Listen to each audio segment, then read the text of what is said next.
Olefinic complexes. अब जो धात्विक और कार्ब धात्विक यौगिक है, जिसमें जो ओलेफिन यानी कार्बन कार्बन द्विबंध हो या कार्बन कार्बन त्रिबंध हो, उन यौगिक कार्बन एल्कीन या एल्काइन के साथ जो है कोई धातु आयन कॉम्प्लेक्स बनाए तो उन्हें हम ओलेफिनिक कॉम्प्लेक्सेस कहते हैं।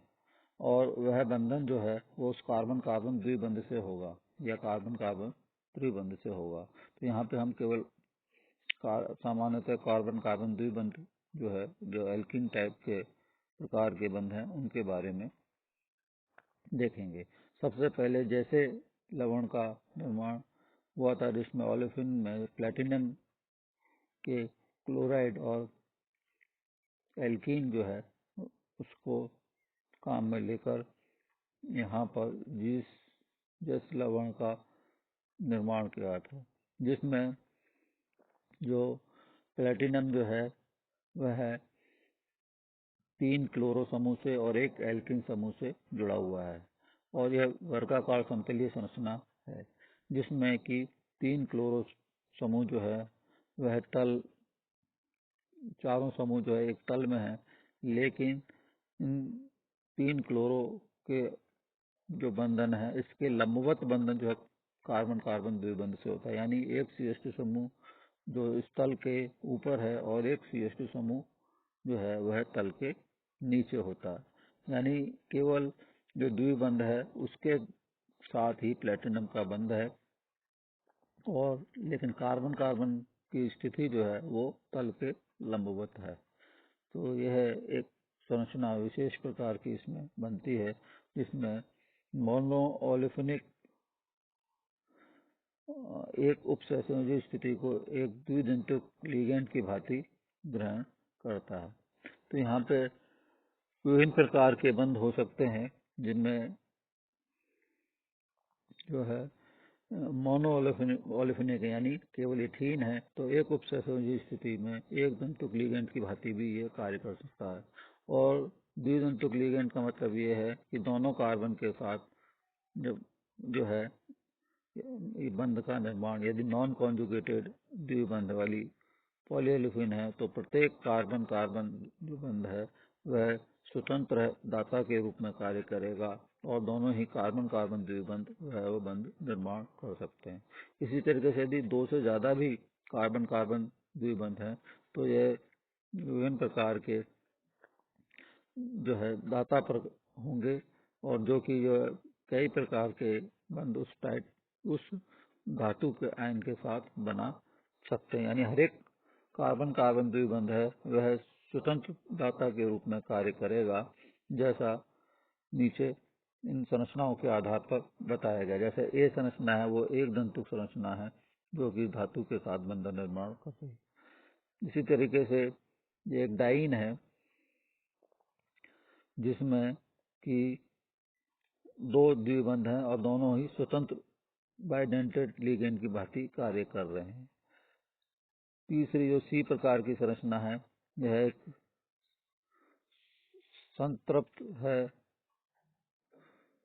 समरूप है, जिसमें कि दोनों मेटल आयन जो है अलग अलग द्विबंधों से जुड़े हुए हैं, सी संरचना। और डी, ई और एफ में भी एक संयुग्मित द्विबंध युक्त जो है ओलेफिन में द्विदंतुक की भांति कार्य कर रहे हैं। तो इस तरीके से ये स्वतंत्र रूप से, यानी एक द्विबंध जो है एक मेटल के साथ द्विबंध बना सकता है, और 2 द्विबंध जो है वह मिलके भी एक मेटल आयन के साथ बंध का निर्माण कर सकते हैं। तो ये निर्भर करेगा वो मेटल आयन जो है, वो धातु आयन जो है, वो कितने प्रकार का बंध बना सकता है, कितने संयोजकता तक वो ले सकता है। अब ये जो संरचनाएं हैं, इन संरचनाओं को हमने जैसा मैंने पूर्व में बताया, तो इस प्रकार की संरचनाओं का निर्माण यहाँ पर होगा। यहाँ पर ये विभिन्न प्रकार के मेटल आयन द्विदंतुक प्रकार के और मोनोडेंटेड प्रकार के और स्वतंत्र रूप से या सम्मिलित रूप से कंजुगेटेड डाइन के साथ इन बंधनों का निर्माण बताया गया है।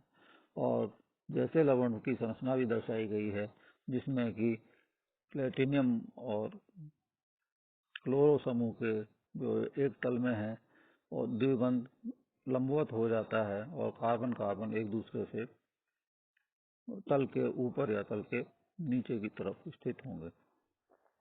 अब यह संरचना साइक्लोऑक्टाटेट्राईन की संरचना है, जिसमें कि इस संरचना में दो सामने की तरफ से द्विबंध जो हैं एक मेटल आयन के साथ, और जो पीछे के दो द्विबंध हैं साइक्लोऑक्टाटेट्राईन के, वह उस मेटल या अन्य मेटल के साथ जो है बाइडेंटेड लिगेंड की भांति ये कार्य कर रहे हैं। यानी एक मेटल आयन जो है वो दो द्विबंधों से ओलेफिन बंधों से जुड़ा हुआ है, तो डबली बाइडेंटेड ब्रिज यहाँ पर बन रहा है। तो लिगेंड भी जो है वो बाइडेंटेड हो रहा है, डबली बाइडेंटेड ब्रिज की तरीके से यहाँ पर बंध का निर्माण हो रहा है। अब इनको बनाने की विधि, इसके लिए हम कोई मेटल हैलाइड्स काम में लेते हैं और एल्कीन के साथ अभिक्रिया कराई जाती है। तो सामान्यतः हैलाइड लवण उस धातु के लेते हैं जिसमें, और उसकी के साथ ही उसकी एल्कीन की अभिक्रिया कराने पर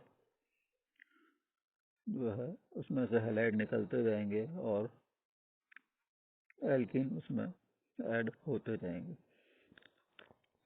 तो कार्बन मोनोऑक्साइड व अन्य लिगेंड साइनाइड और टेट्राएल्काइल फॉस्फीन के साथ विस्थापन अभिक्रिया के द्वारा धातु आयन के ओलेफिन और लिगेंड जैसे फॉस्फीन की उपस्थिति में यह अभिक्रिया कराई जाए तो ओलेफिनिक बंध का निर्माण होगा। धातु की गैस अवस्था में ओलेफिन की वाष्प से क्रिया कराने पर भी मेटल और ओलेफिनिक बंध का निर्माण, कार्बधातुक बंध का निर्माण होगा। एल्कीन और यौगिकों से ट्राइफेनिल धनायन या हाइड्राइड का एब्स्ट्रक्शन हो, अपहरण हो, उसमें से हाइड्राइड निकले तो भी मेटल आयन और ओलेफिनिक बंध का निर्माण होगा। जैसे Mc2H5 का टेट्राफिनाइल कार्बन जो है मेथेन कार्बोनियम आयन है, मिथाइल कार्बोनियम आयन, यह है एल्कीन की उपस्थिति में वाष्प के एल्कीन की। तो यहाँ पर यह हाइड्राइड आयन जो है इसने ले लिया है ट्राइफेनिल मेथिल मीथेन का निर्माण इसने कर लिया और मेटल आयन का। तो मैग्नीज के पेंटाकार्बोनिल जो है हैलाइड, वह एल्कीन के साथ 140 एटमॉस्फेरिक प्रेशर पर काम करने पर ये मेटल मैग्नीज जो है वह उसमें से हैलाइड बाहर निकल जाता है और एल्कीन के साथ ये बंध का निर्माण करते हैं। तो इसी तरीके से आयरन के साथ भी इस तरीके से यौगिकों का निर्माण हो सकता है, यानी आयरन भी एल्कीन के साथ बंध का निर्माण कर सकता है। और जैसा कि इसमें अभिक्रिया के मैं प्रदर्शित करता हूँ, विभिन्न प्रकार की अभिक्रियाओं को जो है यहाँ पर प्रदर्शित किया गया है और इसको एक चार्ट के आधार पर भी हम दे सकते हैं। तो ओलेफिनिक बंध जो है उनके मध्य एक मध्यम दर्जे का दाता लिगेंड है, यानी कोई प्रबल लिगेंड की भांति ये कार्य नहीं करता है। यदि ये प्रबल लिगेंड कोई आ जाए तो यह आसानी से उसके द्वारा विस्थापित हो जाता है, जैसे साइनाइड, फॉस्फीन, और अधिक सांद्रता में यदि हैलाइड हो तो यह इस ओलेफिनिक बंध को प्रतिस्थापित कर देते हैं। जैसा नीचे अभिक्रियाओं में बताया गया है कि जो जैस लवण है पोटेशियम ट्राइक्लोरो इथेनाइल प्लेटिनम जो है तो प्लेटिनेट जो है वह विभिन्न प्रकार के लिगेंडों के साथ, जैसे carbon monoxide, cyanide ion, trialkyl phosphine, H2O जल के साथ, या क्षार की उपस्थिति में, या RNH2 एमीन की उपस्थिति में, या C2 ब्यूटिरेटेड एल्कीन की उपस्थिति में, और एल्काइन ब्यूटाइन की उपस्थिति में,